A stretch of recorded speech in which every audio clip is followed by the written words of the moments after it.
Welcome to Pause for the Truth, where you can sit back, relax, and hear an honest dialogue about health, wealth, legal, and social issues. The hosts are Dr. Rogers Kane, family practice physician, and Jocelyn Turner, health education consultant, with co hosts from the Northeast Florida Medical Society and its foundation. Stay tuned for the truth about matters affecting you and your family. We're here to tell you what's really going on and why.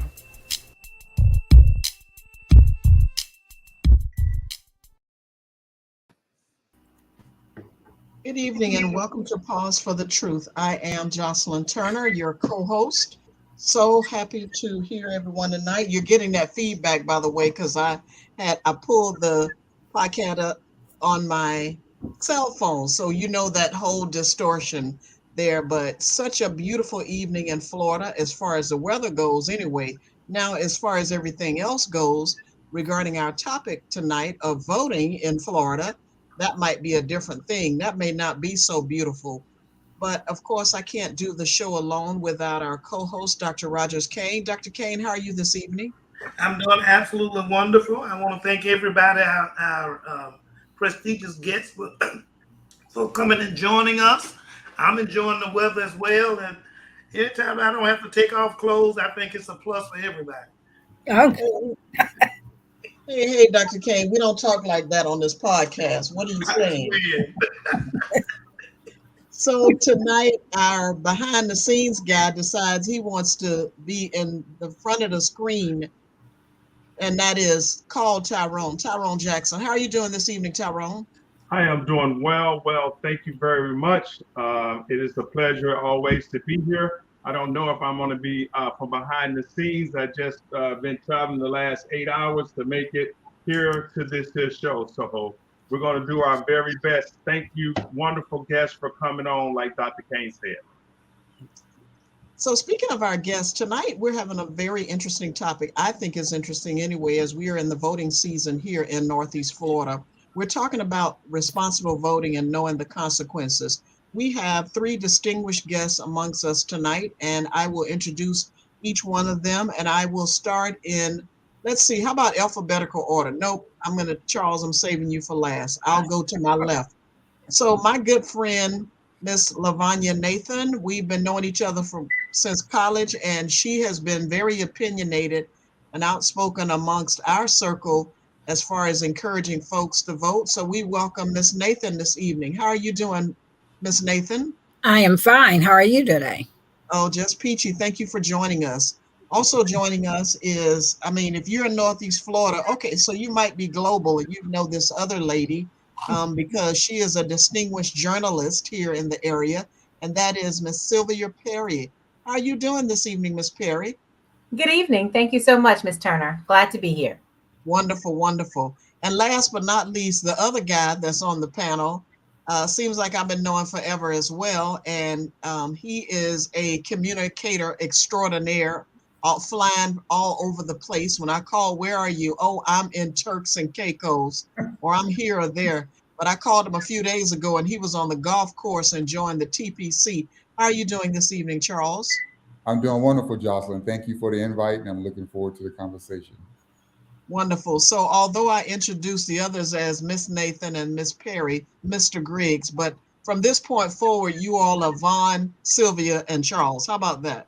That's All right. fine. That's And fine. they're all our friends. Okay. I've known all of you for a very long time. Yes. So let's just delve into the subject. So I intentionally went to my mailbox before joining tonight's podcast because I knew it was going to be flooded with campaign materials, right? I looked around as I was driving home and didn't look like any trees had been cut in my neighborhood. However, paper has definitely been plentiful as far as those campaign ads are going. So as far as you all are concerned, what are you hearing the buzz from people about their interest in voting? And I'm not going to call anyone out in particular. How are people feeling about the whole voting season right now? Whoever would like to start first, if you would. I'll let the ladies go first. Okay, I'll start. As far as voting, it seems like a lot of people I know are disinterested this year in voting, particularly in the mayor's race. They do not see a strong candidate amongst the mayoral candidates, and it's been a battle. It's been a battle as far as I'm concerned, trying to talk to people and encourage them why it is so important that we vote for a candidate that has your views or your particular interest at heart, and not just say they're going to do what they want to anyway. And that's a good point, Miss Nathan. Thank you. That, no matter who we have before us, we've got to choose someone. And I always tell people a no vote is a vote, right? It's a vote for someone, whoever comes up as the winner, if you will, or the front runner. Thank you. Miss Perry, what about you? What are your thoughts? What are you hearing from people about the whole voting season right now? I tell you, Jocelyn, I think our current state of affairs is just an all right shame. It's like hashtag tragedy, because everyone all around the country is looking at the state of Florida and shaking their heads. And it is a result of chickens coming home to roost. It is as a result of our voter apathy. It is a result of us not voting and sending people to Tallahassee and the legislature and beyond that don't represent our needs. Otherwise, everything that's happening would not be able to happen. So we have totally enabled everything that is going on, and it is a result of voter apathy. So if people ever cared, now is the time to stand up and make your vote count. And unfortunately, everyone's taking a back burner, just like Vaughn said, and saying, well, maybe my vote doesn't count. It is what it is. It's not going to be, I'm not going to be represented. And I just don't know. As we chatted about before we got started, I don't know about the state of Florida and where we're going, because our 30% of the population does not have it together. If I were in church, I would say amen. But since we're on the podcast, I guess I'll hold my amen. But hallelujah. How about that, Sylvia? Charles, what about you? What are your thoughts? And I'm going to get back to one of your comments, though, Sylvia. Go ahead, Charles. Well, first of all, it's okay to say amen anytime you get ready. And well, my comments are this. I'm as someone who, I watch these campaigns. I watch these campaign cycles.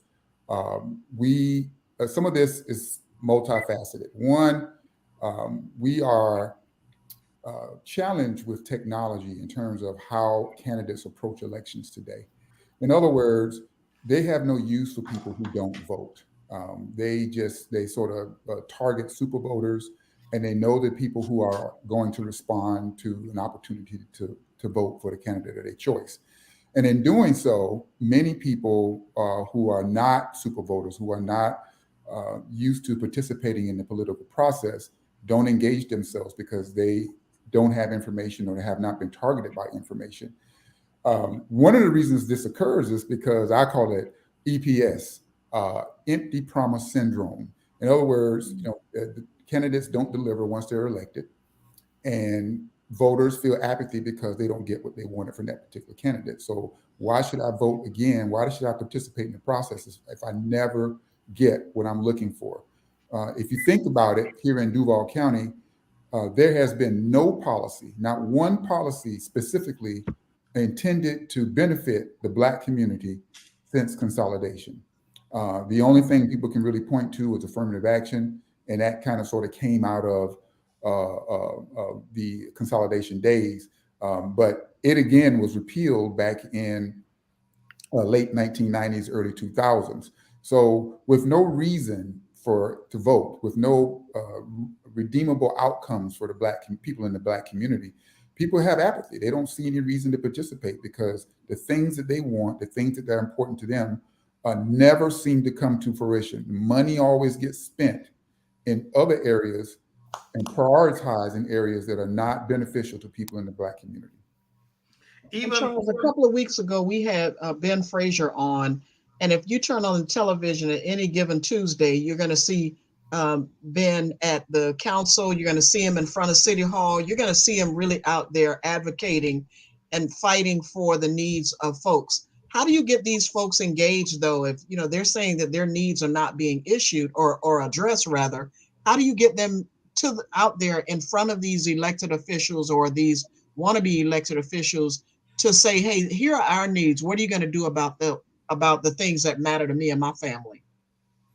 Well, I think it's twofold. It's like anything else, it's supply and demand. First of all, we have to have people in the community who are willing to ask for the things, be specific about the things that they want in the community and not respond to political buzzwords. And the second thing is we have to have quality candidates who are not afraid to challenge the system. What we get typically are those candidates who are, who are benefiting from those people who give money to their particular campaigns. It takes money to run a campaign. And if you're not well funded, then you won't be able to reach the people who you're trying to reach. So, what I've observed is that we don't have people in the Black community who give money to campaigns in the way that we see people give to campaigns from those candidates and from other areas. So if the candidates have to go outside of the community to get money, guess what's going to happen once they're elected? They're going to serve the interests of the people who supported their campaign. And so that's why we're on this mouse wheel. We keep doing the same thing over and over, expecting a different result, because these candidates are reaching out to folks who support candidates who are, who have different ideology than they do. So they're covering their bases, and at the same time, the community is suffering as well. So people have to be in the community, have to demand what they want. We can't respond to political buzzwords like crime, infrastructure, and neighborhoods. You have to be specific about what it is you're looking for. Everybody wants crime. Everybody wants to get rid of crime. That's no argument. Everybody wants their neighborhoods to be safe, and everybody wants good infrastructure in the community. But what does that look like? Show me a candidate who can be specific about what that is, and I'll show you someone who's probably better prepared to take on the establishment. And that's who needs to be supported in what we do in the community. Ms. Turner, the one thing that I've seen, a couple of things I'm gonna throw out. What I've seen thus far, and the report was as early as today, only about 7.9% of Jacksonville eligible voters have done an early voting, have been participatory or early voting. And next Sunday, I think, is the last day for that. Even though Jacksonville has added another 100,000 voters to the roster since the last mayoral election, we're turnout at the moment is about the same as it was when what's his name, Curry, Mayor Curry was elected. My concern is exactly what our guests are saying, is the apathy, especially of Black voters. Sylvia hit the number on the head. We represent 30% of the vote. Democrats are the majority in terms of being the party, the Republican versus Democrat. The Democrats outnumber Republicans by a fair margin, but there's a large amount of no party affiliation that may wind up having to change the outcome of this election. If every Republican voted for the Republican, every Democrat voted for the Democrat, we still may see an election, obviously, that can go either way. So my question is, what do we do? What can we do as a group of people? Because the people here are very concerned, and I know everyone here will vote. What can we tell our what can we tell our neighbors and friends? What should we say to our neighbors and friends when they say the same thing as you guys have already mentioned? And that is, why should I vote? My vote doesn't matter. Well, now, for me, I have nieces, nephews that are 20s, 30s, and I tell them all the time, you have kids that are in the school system here in Duval County. If you want your child educated properly, you need to stand up. You need to vote on the local level. You need to vote for anything that comes out. And I always tell them, in 1976 was my first time voting, and I voted for President Carter at that time. Sylvia, I know this is dating me, but I have not missed a presidential election, a mayor election. Every election that comes up, I vote. And I am not only voting for myself, like I tell them, I'm voting for the few of you that don't go out and vote. And one day I'm not going to be around if you don't vote to protect the interests of your children or future grandkids. Then y'all are going to get what you get. And it's not going to be nice because right now we're in a scary state of affairs in the state of Florida. When you look at some of these people that are in office, they are just voting straight party line, regardless of people character, ideology, or whatever. I'm just going to vote for this person because I am voting for this person. I've talked to some people of the other persuasion. I vote because my husband told me I have to vote this way. Nobody's going to tell me how to vote. I'm going to vote my concerns. And this is what we need to be about, telling our young people. Too many people have died for you. People are still in the trenches fighting. It's time for you to fight for yourself. It's just like my mom used to tell me, I can pray for you, but you need to pray for yourself also. So I just have to tell them that. Sometimes you have to be proactive and not say it doesn't matter.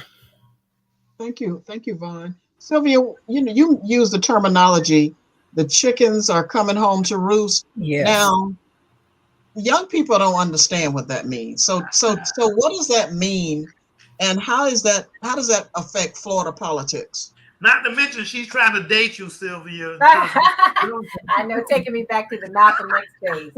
Yes, it's just a time when all of the chickens are coming home to sit upon the bed that they have made for themselves. And I was listening to Charles and talking about community, and that's something that's a dangerous word to use, especially here in Jacksonville, I think, Charles, because they like to define Jacksonville and the urban population down to 2 zip codes, when in fact, while we are disproportionately in these 2 zip codes, there are more African Americans outside of 32208 and 09 than what are. But yet they choose to define that as the community, and as if there are no other needs affecting the Black population besides that. So I'm always very careful when people consider that is the community, because we go far beyond that. And also touching on what Vaughn said, I think it's scary as well that we are entering an age where those that we're looking at the last vestiges of those who actually participated in the civil rights movement, those that participated in the age of segregation, those that we had to fight, that fought for the vote, they're no longer here. And we're under the visage that we're in a colorblind society, and yet we're being taught every single day that is not colorblind. That's what's being used to whitewash us. And it's amazing how people have been able to twist history and make the chickens come home to roost. And actually deny history. Deny. Yeah, we had for the month of February, we talked a lot about whose responsibility it is to share or discuss our Black history. And one of our guests said very clearly, it is our responsibility to talk about our history. And maybe the conversation, Sylvia, and again, not to date you, but maybe that's a problem. We don't have enough conversation with our family members. When we get together, we talk about sports, we talk about celebrities, we talk about, oh, did you see Rihanna's performance on the Super Bowl halftime, right? But the things that really matter, and our guest even said we need to have an annual family meeting to talk about business. When we get together and plan our family reunions, it should include the business of our family, and how is the family doing, each individual household doing, as far as their finances goes. Do they own any business? Do they own any property? Those are the conversations that we don't have with one another. And then it can also include about politics, paying attention to what's happening in politics. Charles, you look like you're just burning to say something. What were you did you want to respond to something that was said? Well, I just want to remind people that for people in this community, in terms of, we're really a partisan community. This is pretty much Democrat versus Republican. And even though we have more registered Democrats in Duval County than we have Republicans, we have many of the non-party affiliated are conservative. So just because we have that number, that numerical advantage, does that mean if you are a Democrat, does not mean that turnout is going to actually get you there where you want to be. Typically, Republicans they campaign with the attitude you can't win, you can't govern if you don't win, and so that means that the gloves are off. And while we hate negative campaigning, we hate the way it comes across. For the most part, the traditional rank and file voter of any particular party are, lack of a better term, they sheep. They're going to follow the letter behind the candidate's name. And these people know that. And they pinpoint where voters are and what they're going to respond to. And what you hear are buzzwords. And we have to be bigger. We have to understand that these buzzwords do not represent what we're looking for in terms of progress in our community. We have to be able to ask tough questions of candidates and ask them how they're going to respond on our behalf. And I'll give you an example. Right now, the city council is voting to approve, they're going to approve it, $20 million to stand up, the first steps to stand up a University of Florida Tech Center here in Jacksonville. Many people are asking questions. Why is that even necessary when we have, UNF, JU, EWU, FSCJ, all of those schools have a presence here that would, that could really, really carry that load. How much homework has been done? And more importantly, to someone who represents District 7, 8, 9, or 10, what exactly is that going to do for my community? What is that going to do for people who live on 45th and Moncrief or 45th and Moncrief? What does that mean? What is that money? $20 million. What else could that be doing? And how do we benefit from that? And those are the questions that we don't take to the table when we're supporting candidates. And if we don't take it to the table when they're being elected, then we're going to get what we ask for. They're going to be benign when they sit in the office. You won't be able to get them to answer your phone calls, and they won't know how to respond to your needs of your community. I can guarantee you that in other communities across this community, across Jacksonville, people are asking the tough questions of their candidates. They know that they're going to follow their political ideology, and they're going to get their job done on their behalf. And until we move beyond just the political norm, we're going to always get what we've been getting. Well, I want to say that I really like the term that was brought up, chickens come home to roost, because that is so apropos in so many aspects of this entire thing. The chickens are coming home to roost for us as parents who have shucked our duties and responsibilities of educating the young about the value and the power of voting. The truth are coming home, chickens are coming home to roost in the ideal that we have forever or continuously elect people who don't do what they say they're going to do, but yet again, we still vote them in. The one thing that I like to bring to this here conversation as we look at this, and I have an opportunity to talk to younger adults regarding to this here, is that they do not see a value in voting. They do not understand the process. They do not see hope in the process. So as the remaining group of individuals, it's our responsibilities to help them have a better understanding and viewpoint of the entire process. Where were they supposed to learn it? They didn't learn it in school. They didn't learn it at home. But now you say you're of age and you want them to get out and vote, and it's beyond their capability.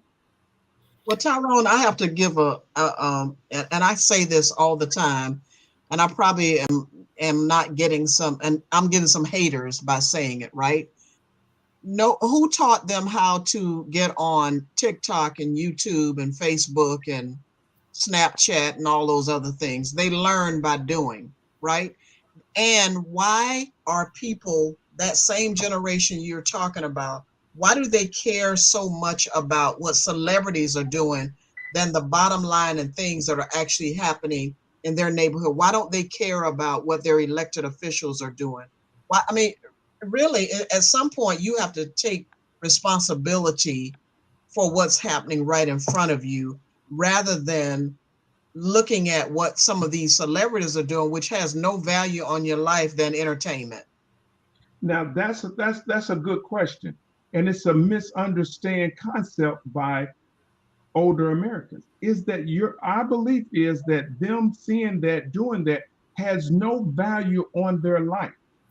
Well, let's talk about, here's the value it has. It gives them recognition. They can now be a part of the discussion with their friends. It gives them a aspiration and a goal to aspire to.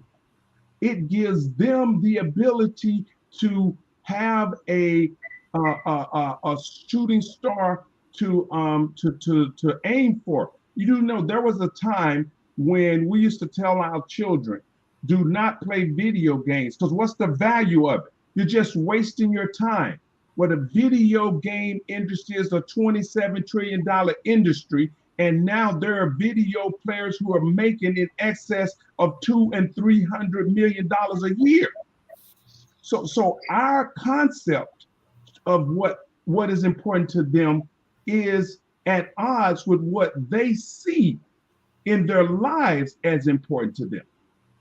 But again, you answered part of the question. My other part was you were saying we don't teach them the value of voting, but we didn't teach them TikTok and Facebook and all these other things they learned on their own. So how do you get them to see one is equally as important as the other? Well, you teach them, let's say TikTok, that's a good example. TikTok, 1 million views gets you 3 cents per view after that. That's money. Money teaches everybody. See, well, I think what you're trying to say, I think your point, Tyrone, is that they're being delivered something for their actions, right? Yes. They participate and they get something in return for their actions, and that's the point. What we've been, my terminology, empty promise syndrome, is that our community has not been delivered anything for voting. We've got nothing. We participate, and we still get the same thing, no matter who is elected, even if it is someone who we heavily supported. Let's just take, Confederate monuments. Why is that so hard? How come your elected officials can't get any movement on that? Why is this is something that other communities have dealt with and put behind them. Yet here you have politicians who can't deliver. This is something that should not be an issue any longer. So you think about how if people believe that voting matters, what exactly has it delivered to them in real time and in real substance that they can tangibly see? They put their hands on and say, I voted for so-and-so, and this is what occurred. You don't have many shining examples of that, and that creates apathy. So if you're just joining us, hold on one second, Sylvia. If you're just joining us and you have a question for one of our guests, we're talking about responsible voting and knowing the consequences. If you have a comment or question for our guest, dial in now, 888-669-1280. Again, 888-669-1280. Because the topic of voting is something that's important. It's happening now in Northeast Florida. And the reason that we're talking about it tonight is that we hope that we inspire someone to get out and vote. Sylvia, what were you going to say? Yes, I was going to share too, and talking about the difference between voter apathy and actually getting people out to vote is that they have to be passionate about it. And the last time that America was passionate about voting was 2009 in voting for Barack Obama and actually visualizing that history could be made and they could actually play a part of it. And in that instance, people turned out in record numbers. Fortunately, in the last election, we had a candidate that was just so gross that people turned out just so that we would no longer be an embarrassment on the world stage. So it has to be something that people are passionate about. Taking it back to 2009, you had celebrities and everybody else come in for that cause and effect. Do you remember the Vote or Die campaign? Yes. Everybody was involved with that election, and you have to get that buy-in. And talking about TikTok and YouTube, Jocelyn, I bet if you had it on the ballot on whether or not to take it away, they would show up at the polls. Yes. And you said something about what I was thinking, and that is they don't realize that their freedom with TikTok and those other apps, other apps are being challenged by our Florida governor and and even maybe Donald Trump, to the extent of if it's not in their best interest, they want to get rid of it. The one thing I did want to point out, I'm gonna take it there. Nobody has to follow me. But the one thing I did point out when we were discussing empty promises, and you talked about the Confederate monuments, I think one of the Black community problems here in Jacksonville is we keep repeating the same errors that we've done in previous elections, voting for the same people, putting lipstick on a pig and then calling it something new. These same people just rehash, need fresh candidates. I can't understand and I can't appreciate why a city council, and what's the size of our city council? 15 members or something like that? 17? 19. 19 members. And we had at least 7 or 8 kind of a block of Black city councilmen that can, that never, not all of them together anyway, never seen a vote together just to get some simple things done, like the Confederate monument. I'm sure that if all those Black candidates or Black city councilmen got together like they did with Jay downtown, I am quite sure that you could have got a couple other white city candidates to go along and get rid of these damn Confederate monuments. Okay, just something simple. But Raj, I think you're taking it back to strategy, and I think about the recent sheriff's race. How is it that you have 5 or 6 Democratic candidates for sheriff and 1 Republican? Really? Why couldn't you get together and have 1 Democratic candidate and 1 Republican from the beginning?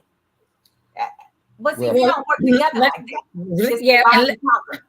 And let me go there. The one good candidate that we had that challenged the sheriff, and the other ones, they all wanted a seat at the table, or they wanted a piece of the pie.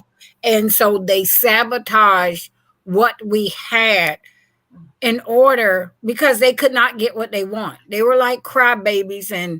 And I agree with you, Sylvia. Why did we need 5 Democratic candidates and we had 1 Republican, and you knew that all the people were going to go party line? Why couldn't you all just step out and say, we endorse this candidate because she has a better chance? But someone cried foul. I'm not going to call any names, initials KJ. And you could not get what you want. So you became the spoiler, which isn't fair. So my thing is, why should we vote for you if you run for anything else? It's the same thing with the people that's on the city council. Years ago, I don't know if you all remember Denise Lee. Yeah. Y'all remember? Denise Lee was like a pit bull and a thorn in their side. And people said, oh, she's got a big mouth. She's this. But she made things happen. And my thing is, we have some of these city council people. They are taking, and I don't know what they've taken, but they're rolling over, playing dead, or they're playing like they're the whipping boy for some of these other candidates, and they let them do whatever they want. And just because your name is recognizable in the city, that does not make you a good candidate because your family has a recognizable name. why are you running? You don't represent anybody. You only come out and do something nice. You do a cleanup down the street at the time the election is coming, and we don't see you anymore. Why are we voting for candidates like this? And this is what I tell my friends. Look at their record. What have this person done since they've been in office? Nothing. But come election day, they're going to be passing out food. They're going to be at the gas station giving out free gas cards. I'm not selling my vote for a gas card or a chicken dinner. Not happening. It's still got watermelon and chicken that they bring to the table, right. every election. Right. So let me just one of the things I want to point out is what you're referring to, Vaughn, is what they called establishment politics. Is when the establishment has control over the politicians. There's only one way to beat that, and that is on the ground. There's only one way to beat that is on the ground.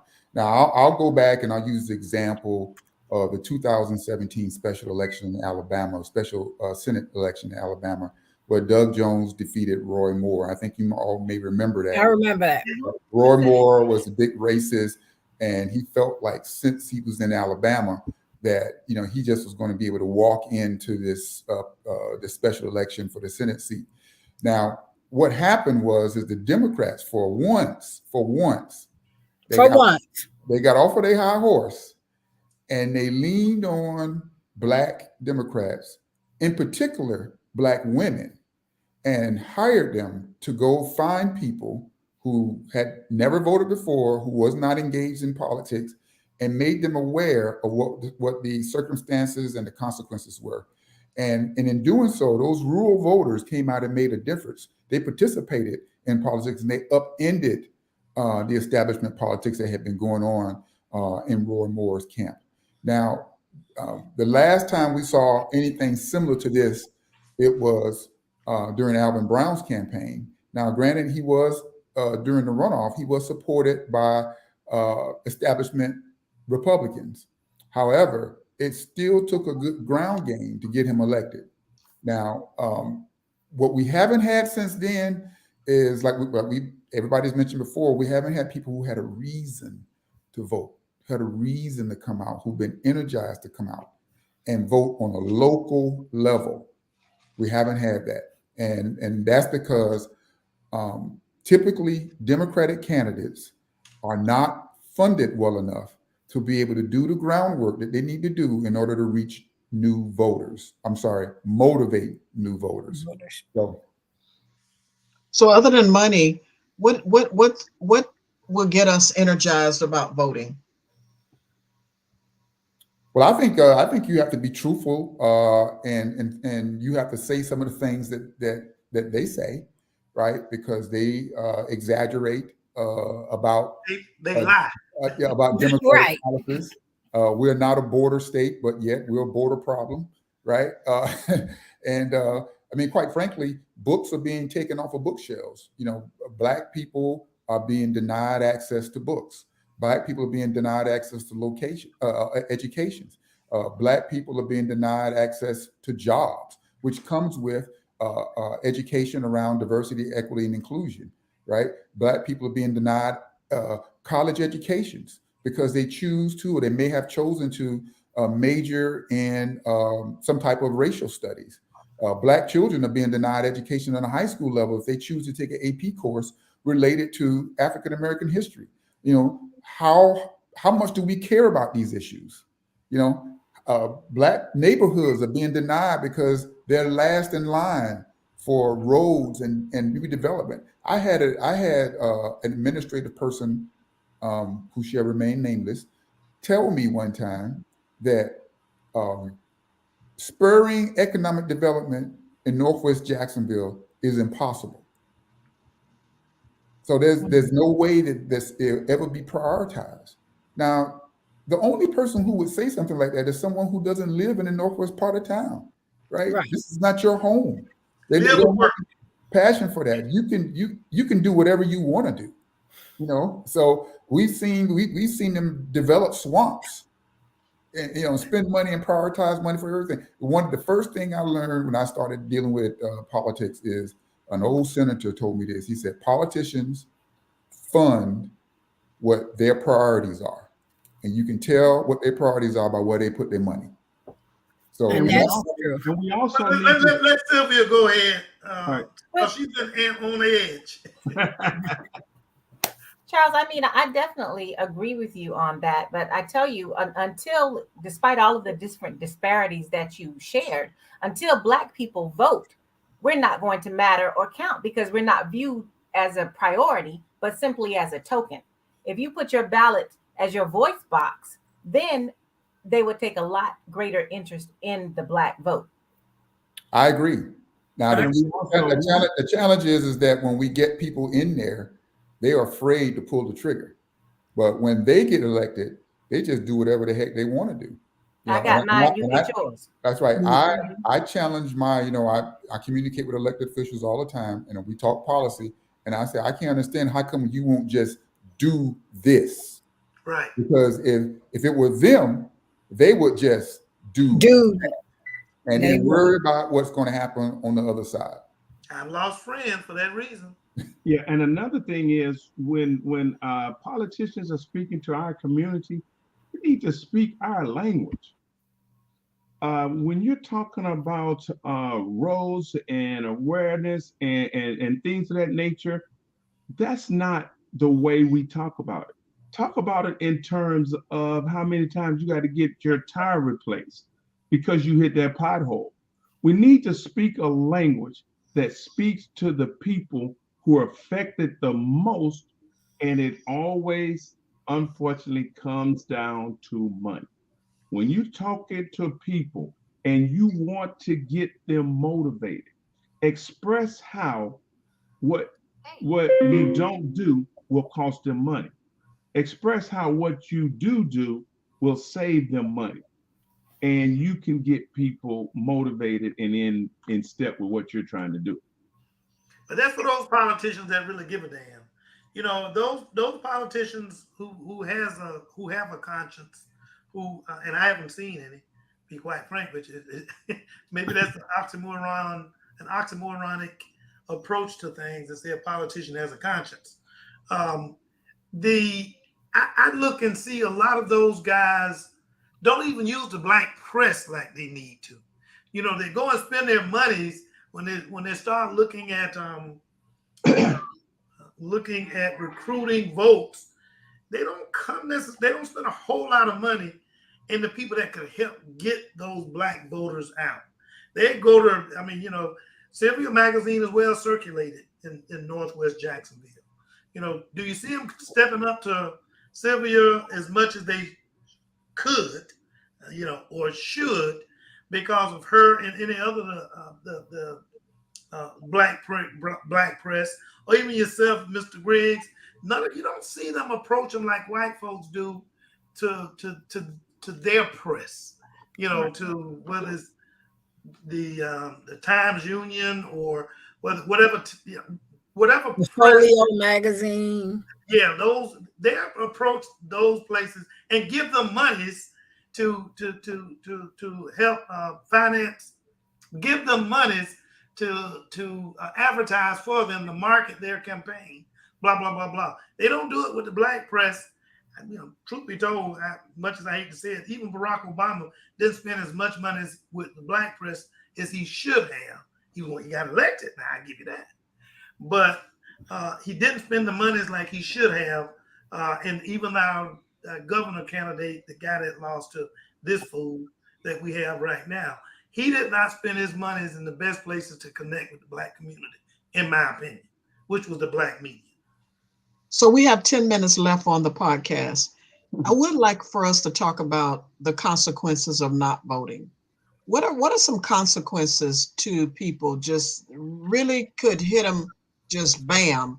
One statistic that I learned recently from a previous podcast are the number, and I don't remember exactly what it was, but it talked about the number of homes that are being purchased and African American or minority homes that people are predators are going after.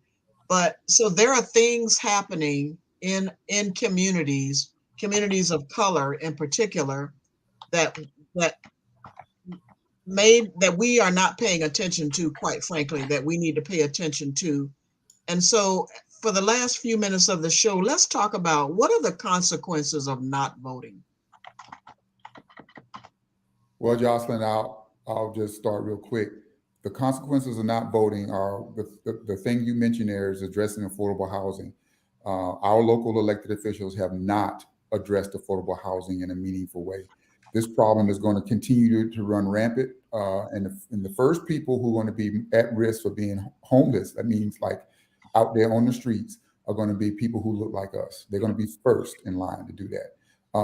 Public safety, the way we deal with public safety is ideologically different. You know, you and I know that we deal with public safety from a health equity standpoint. It depends on what you think. If their interpretation of public safety is more police on the streets, and if you look at the data, that has never reduced crime.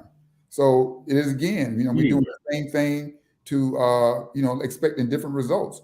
We have to believe in the fact that that we know that there are different ways to address public safety, and most of that is an investment in prevention strategies. And the other thing is that we're facing investments, heavy investments in the Jacksonville Jaguars, up to almost probably $1 billion going to need to be raised in order to renovate that stadium. What does that mean to the Black community? What is that? That's, you know, if the city split that money in half, that's $500 million. That's $500 million. What does that mean for neighborhood investments? These are the consequences. This money could be going to where you live. You know, they could be going to your neighborhoods. You understand what I'm saying? And when these things are prioritized because we didn't vote, we're going to be at the bottom of the priority list when it comes to how that impacts us. So, politicians are always throwing out public safety as a thing. We know that we believe public safety should be dealt with in a different way. It is not just police officers on the street. We know that doesn't work because it hasn't worked yet. We had 174 murders last year, and what that got us, we had 200. You know, we had more police officers back on the street than we had in the last 7 years, and that didn't do us any good. So the strategy needs to be different. The only way we're going to get to do that is to have a voice in what that is, and that comes from voting.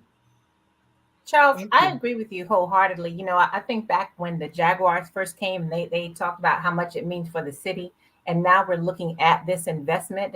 And as we talk about community or Black people, when they hire people, they don't hire people that are Jacksonville natives. They come from somewhere else.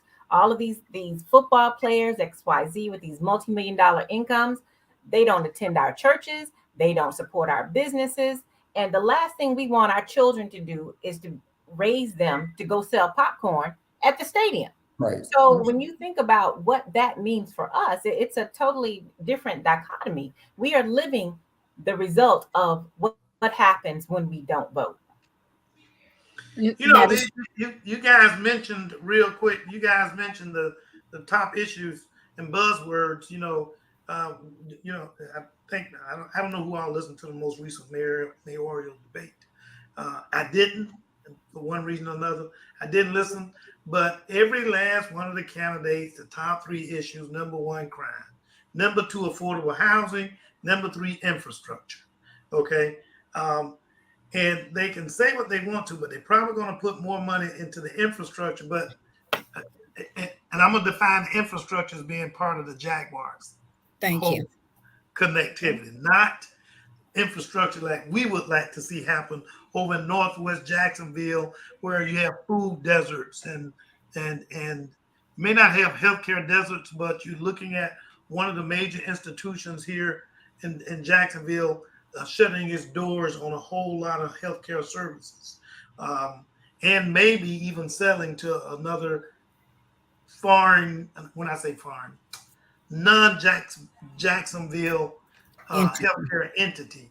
You know, I mean, somebody just shut the door for OB, and when we have such a healthcare, such a high prevalence of infant mortality, That's the last thing we needed was another place not to be able to go and have our women and children being taken care of because they shut their doors, and there's no real reason given why they shut their doors. But those were the top three issues. I just wanted to throw it out that those were the buzzwords we heard in that whole recent narrative. And Ron, it you were gonna say discusses something. issues without any context, and that's the problem. No one has any real solutions, no strategy about how these problems are going to be addressed. And we hear the sheep, the voters, so they hear these buzzwords and say, "Oh, he's paying attention," or "She's paying attention to that," and then let it go, and then they end up deciding whether or not to vote for this person or relying on negative campaign ads in order to define who that other person is.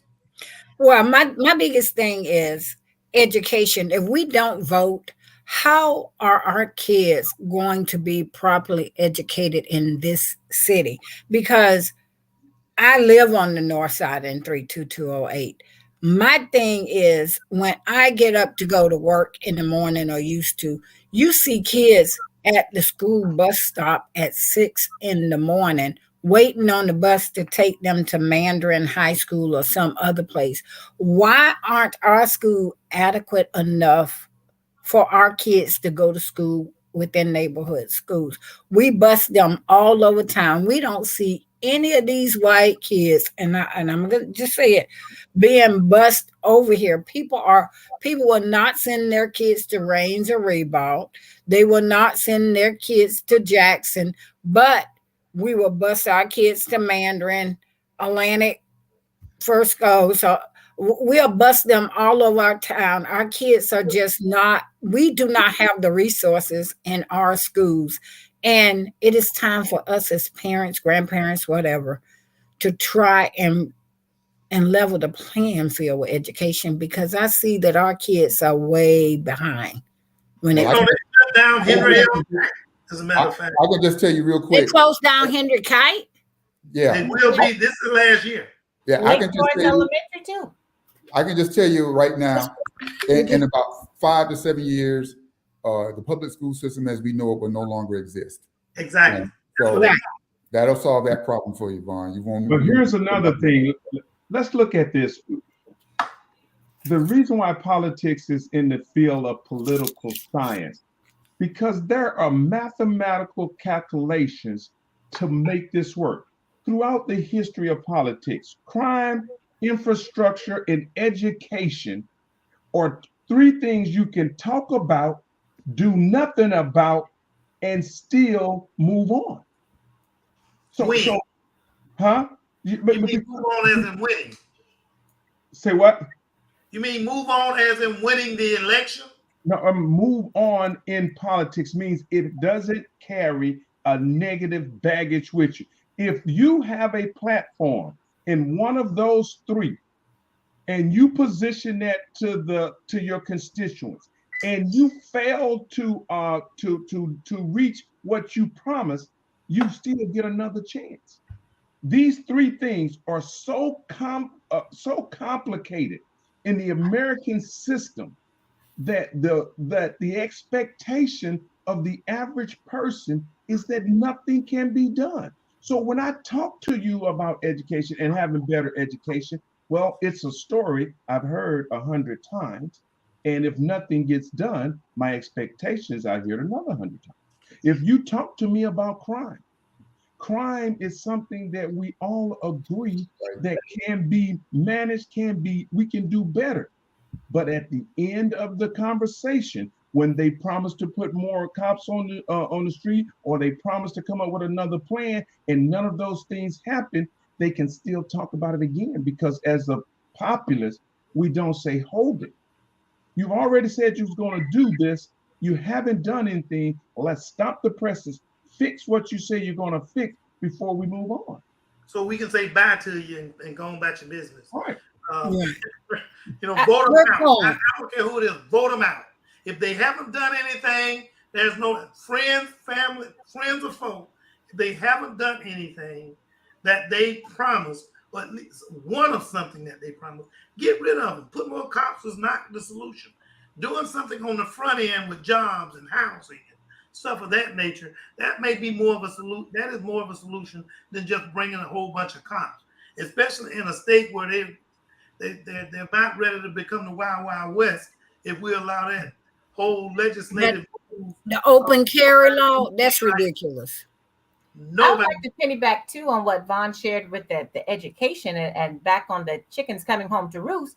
That began with Jeb Bush with Yep. the charter schools. And Right. leading the way for that was our own Black ministers, because everybody wanted a piece of the pie Yep. to start their own schools and their own church, most Yep. of which are not even in existence now. But that Yep. gave way to a whole nother cadre of all kind of little schools running around robbing our public school system.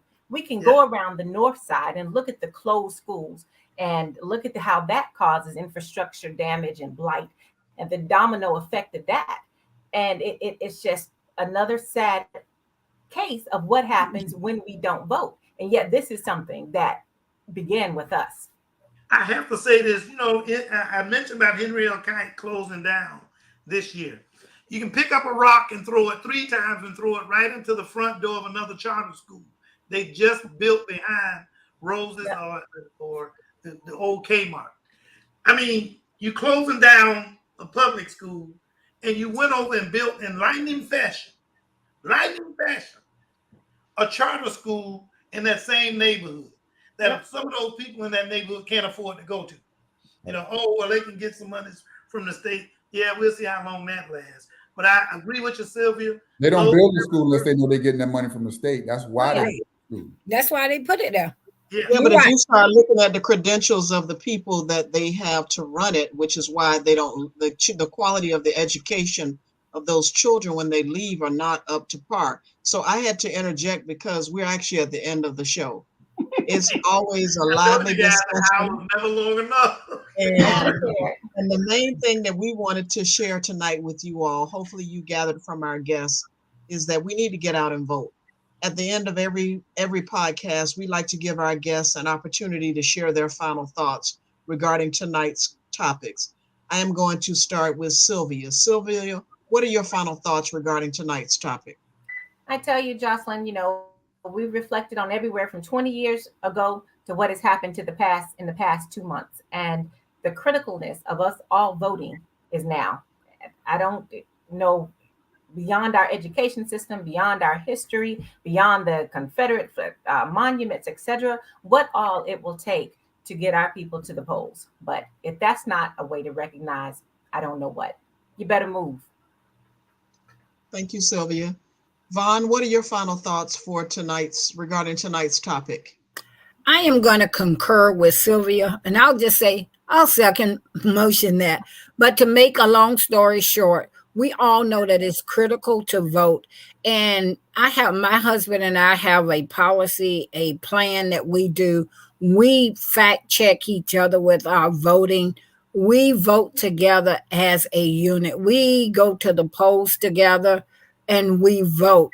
I mean, it's our date. Our voting is considered our date whenever there's something. Okay, our date is Friday. We're going to the polls together. And we're going to probably have lunch together after we go vote. So take your spouse, take a significant person with you to vote. Make sure that somebody goes to the poll with you when you vote and encourage a friend or family member to vote. That's the only way we're going to do it. Sometimes we have to lead them by the hand and say, let's do this together. Thank you, Vaughn. And Charles, what are your final thoughts? Well, I'll just remind people that we live in a very gerrymandered community. We have 30% African Americans, a little more than 30% African Americans as part of this community. We still woefully underrepresented on the council, and it's going to continue. However, we can change that dynamic just by voter turnout. If voter turnout gets up to be, say, 38% of the vote, those most assuredly would be African American voters headed to the polls.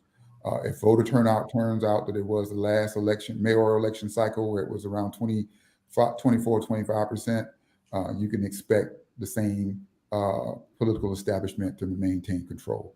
So I would just encourage people to get out and vote because this is all we have in our first steps of making changes. Thank you, Charles. Tyrone, what are your final thoughts regarding tonight's topic? My final thoughts are simply this: we have to engage our young adults in this here process, and the way we do that, as I like Miss Nathan said, her and her husband make it a date. We need to do that with our children. We need to challenge them to create a TikTok video about voting. We need to challenge them to get two of their friends to go out and vote and get them involved. It is amazing what happens when you get youth involved. If you look at the strife of Blacks in America, the greatest changes have been implemented when youth get involved. Thank you, Tyrone. Dr. Kane, what are your final thoughts? I feel that we all have to make some sacrifice, and in terms of still, never give up.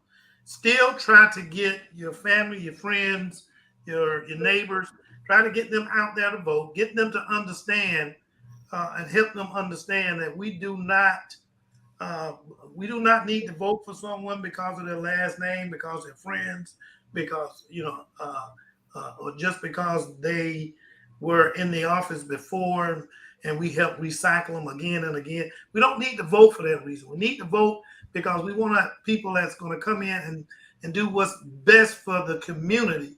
Best, the people come in and do the things that you feel need to be done to make your world an easier place to live in, which would include all the things we talked about here tonight: education, infrastructure, housing, and decrease crime. But I think if you put more efforts into the affordable housing, the infrastructure, and education, I think crime will decrease as a result of those items. You don't have to get more policemen out on the street. So don't vote because somebody want to get more violent with you. And that's basically what they're saying. I'm gonna get tough with you. I think before we got on the air, somebody mentioned about their son being or nephew or whomever being pulled over as a result of having a bad tail light. That was just another opportunity for a cop to arrest a Black person, a person of color. And these guys got to be put in check. It ain't about policing as much as it is about taking care of the community and giving them a fair shot at surviving in the world just like they do other communities. Thank you, Dr. Kane, and thank you to our guests. We are so grateful that you took time out of your busy schedule and your evening away from your family and friends to join us tonight. As we end tonight's topic about the responsibility of being a responsible voter and knowing the consequences, I'd like to take a different twist. I'd also like to add, for those persons who are aspiring candidates, that you really make sure that you are qualified to run for office, not because you're doing it for whatever reasons, personal gain, but you're doing it because you're really qualified to make a difference in the community. And I also like to encourage our voters to educate yourselves before you go to the poll. Typically, there's more for us to vote on other than candidates, but sometimes there are referendums, amendments, and other things on the ballot. Make sure that you get educated, go to the supervisor of election office. I know last time there was something from the League of Women Voters circulating. Check with Miss Perry and her publication, the Jacksonville Free Press. There are opportunities that you can do, candidate forums that are happening around town. Bottom line, educate yourself. Don't let folks convince you that your vote does not count. They're saying that because they know your vote does count, right? So vote like your life depends on it, because it does. It does. This election, it does. Because it does. Thank you, as always, for tuning in to Pause for the Truth. Tune in next week as we tell you what's really going on and why. Good evening. Hope to have you guys back soon. Bye. Bye. Thank you.